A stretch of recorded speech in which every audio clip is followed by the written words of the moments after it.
Hello, I'm Joshua, and I'm an INTP.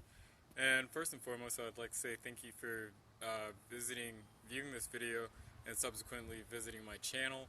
I have been on a hiatus for a while, and I will continue to be on this hiatus. However, I'm making a quick impromptu video in response to a discussion I was having with an INFJ and being able to distinguish between introverted thinking and extroverted thinking, and so it led me to make this impromptu video, which may be a shorter video. It's not maybe, it's going to be a shorter video because I have 20 minutes until I have to be on the clock at work, so this will be short, but it's to say this, that there is a lot of different speculatory statements and subsequently definitions for extroverted thinking versus introverted thinking and what people say. And introverted thinking is readily described as subjective, to where extroverted thinking is described as subjective. However, everything that I think in terms of MBTI is subjective insofar as that types have their own perceptive frameworks, and it is from their own perceptive frameworks in which they're basing their judgments off of, because human perception is what it is and cognition is limited, and there is no such thing as completely objective cognition in the world. It is the striving towards objectivity insofar as people, when they go into the environment, they use a mode of their brain that is primarily concerned with orientating and relating itself around objects rather than meaning and emotional patternizations, which is the difference between thinking and feeling, uh, essentially. However, when it comes to introverted thinking and extroverted thinking, they're not as, I would say, qualitative versus objectative. So objectative would be thinking, qualitative would be feeling, and introverted thinking, obviously being a thinking function, is not concerned with feeling. And so what one means by subjective is it starts with the individual and is self-referential. However, I would like to move away from that because it gives this sort of premise or innate bias that introverted thinking types do not consider facts or are not considering the external associations that they make with their extroverted intuition, or that introverted sensing is not, at least in terms of INTPs, is not responsible in fact gathering and being empirically based. And I am an empirical thinker in some ways, so that's not a complete description. And it's to say this, that introverted thinking, I will, okay, so I'm going to leave introverted thinking on the shelf because I don't want it to be focused on introverted thinking. I'll say this about extroverted thinking. Extroverted thinking is not necessarily is concerned with sufficient clauses versus necessary clauses.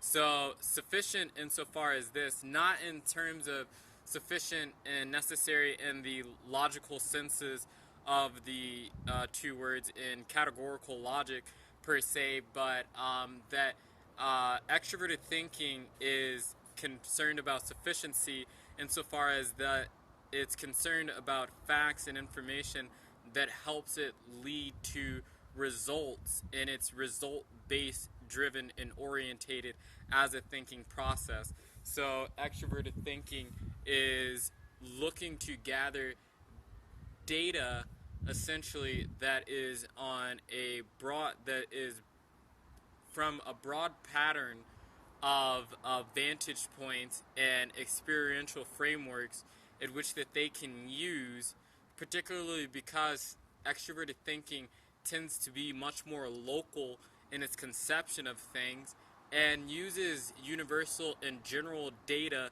to come to conclusions about what it wills and what it desires in the environment, because it is tightly linked and associated with introverted feeling, and thinking functions do not come or are not completely unfettered agents in their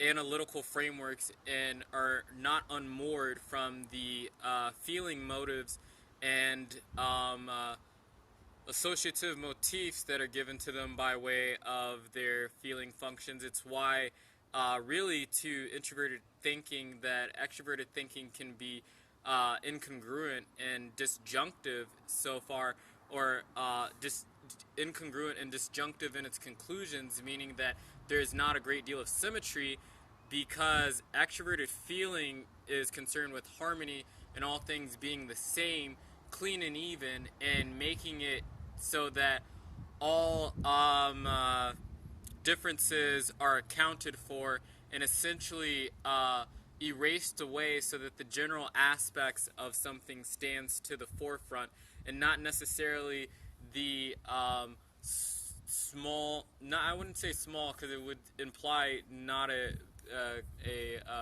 attention for detail, but the what extroverted feeling would consider superficial elements to a thing. It's not concerned with that, to where introverted feeling is, and those elements definitely show up in extroverted thinking's judgments of things.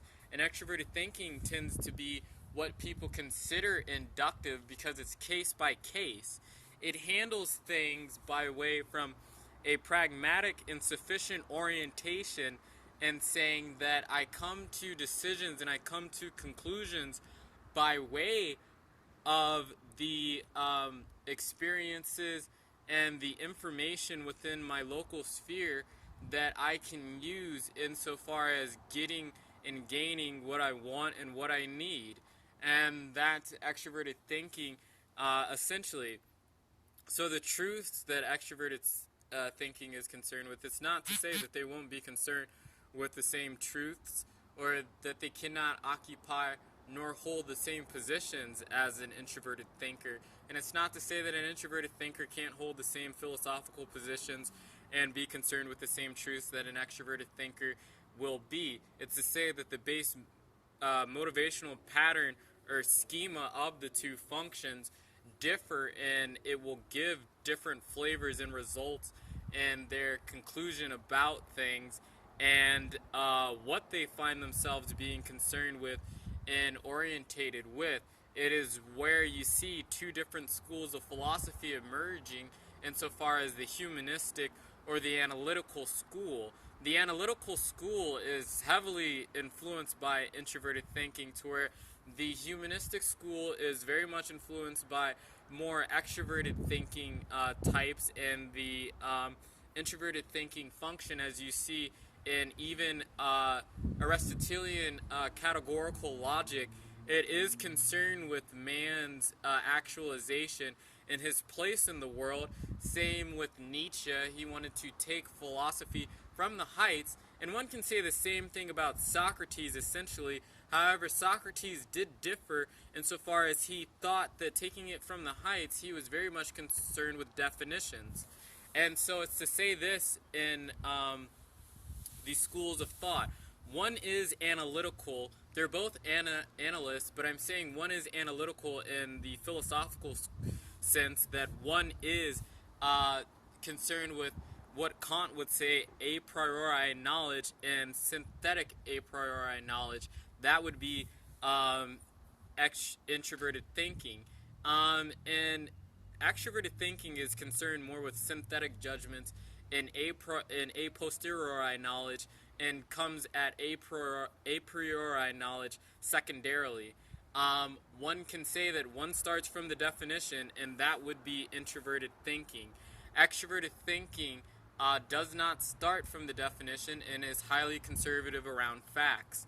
It limits itself and wants to keep itself tightly moored to the already established truths and frameworks that are before it, and only makes leaps and associations by way of introverted intuition. And you see that in ENTJs and INTJs, but very really enough, you find in ISTJs and ESTJs is that they're not at all comfortable with the sort of leaps and flippant nature that introverted thinking can have towards any fact or established truths.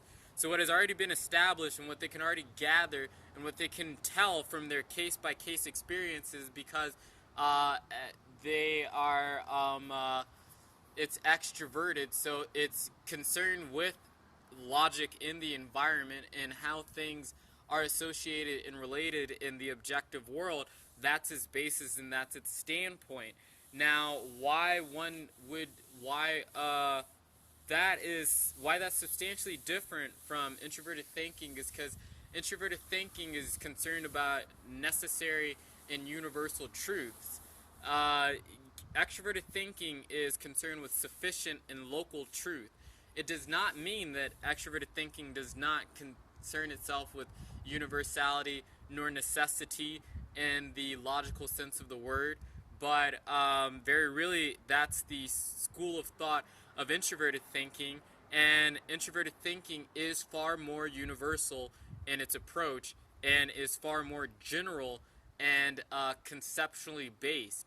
It is concerned with what can be determined primarily from the definition of things, and the things that are can be implicitly known by way of the definition or the existence of a thing. Extroverted thinking asks how and maybe why, like how to do something and the why for things. Introverted thinking asks what and why, what is something and why for that something. It's the definitive nature of introverted thinking makes it far more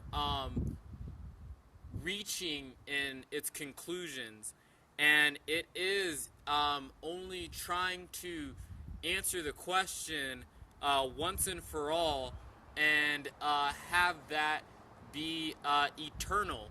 Though I don't think that there is a such thing as eternal truth per se.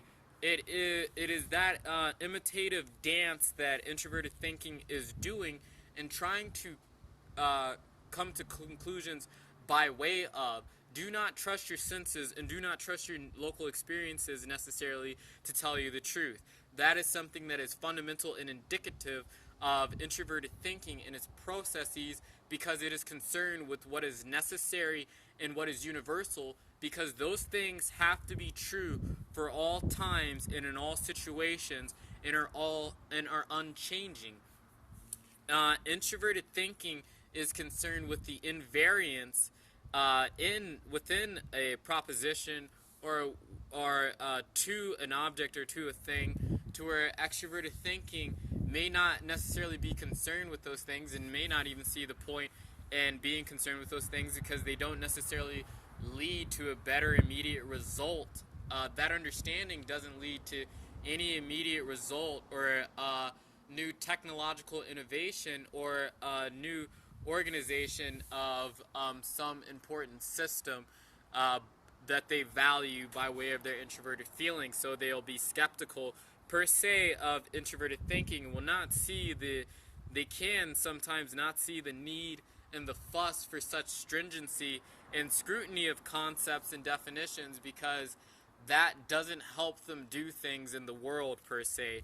And extroverted thinking is geared towards thinking and orientating itself towards the world, where introverted thinking is concerned with what it knows. And I say concerned with what it knows because that's the subjective notion in introverted thinking. It's not to say that introverted thinking is a type of thinking that is completely foreign to human nature.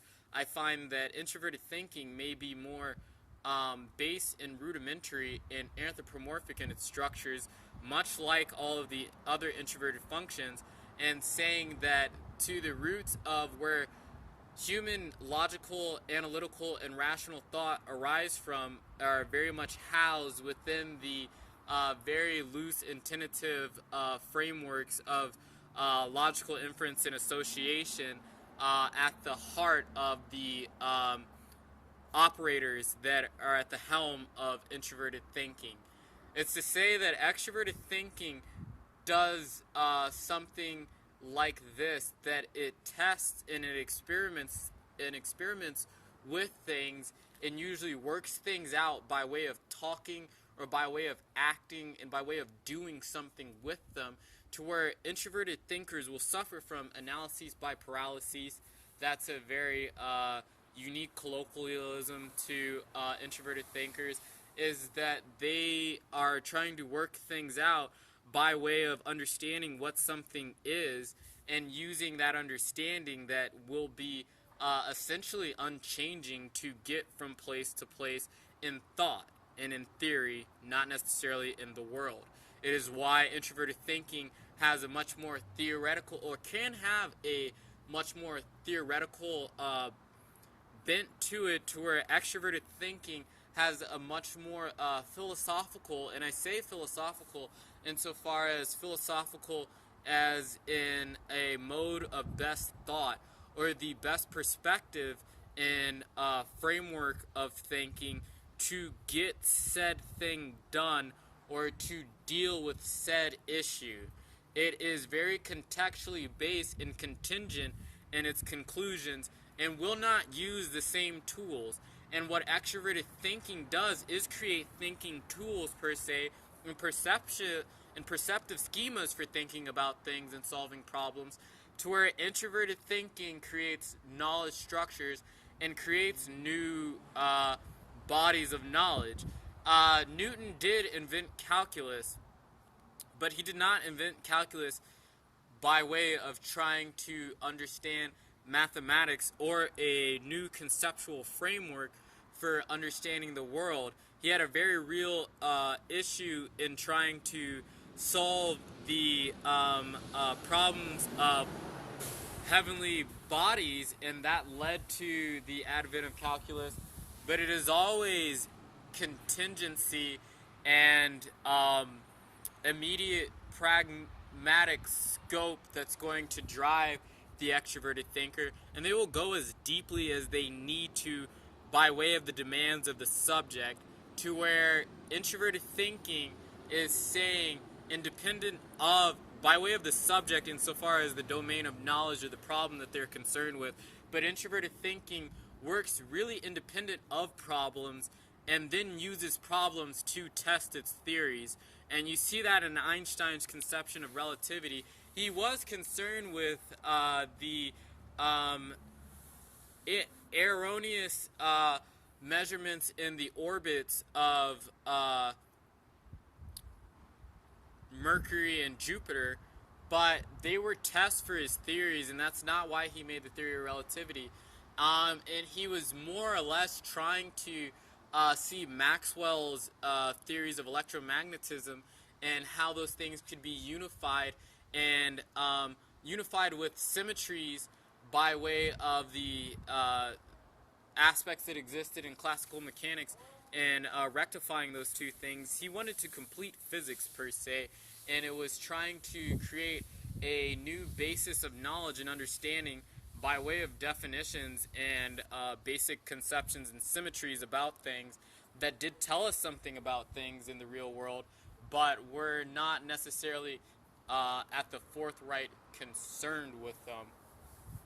And that's introverted thinking. It will go past reality or what we immediately understand, because that's not typically where the answers lie, and why introverted thinking will be much more innovative and iconoclastic in the theoretical vantage point, and why extroverted thinking will be much more iconoclastic and innovative in the working out of things and in the aspect of logistics and creative problem solving. Those are, that to me, those are the rough distinctions between the two, because there's a lot of similarities between them, but I don't like to say that introverted thinking is purely deductive or that extroverted thinking is purely inductive, because those are two schools and modes of philosophy and thought that really all minds use to some extent. They're roughly the differences between being divergent to convergent or being convergent to divergent in one's thinking. So that's something that's far more universal and human, and is not just discriminative and local to any one cognitive function. So those are my thoughts on the difference between extroverted thinking and introverted thinking. And this was an impromptu video, so I apologize for the quality, but hopefully you found that interesting and insightful. And I will return with the 16 type series sometime during the end of the school year. Thank you for watching.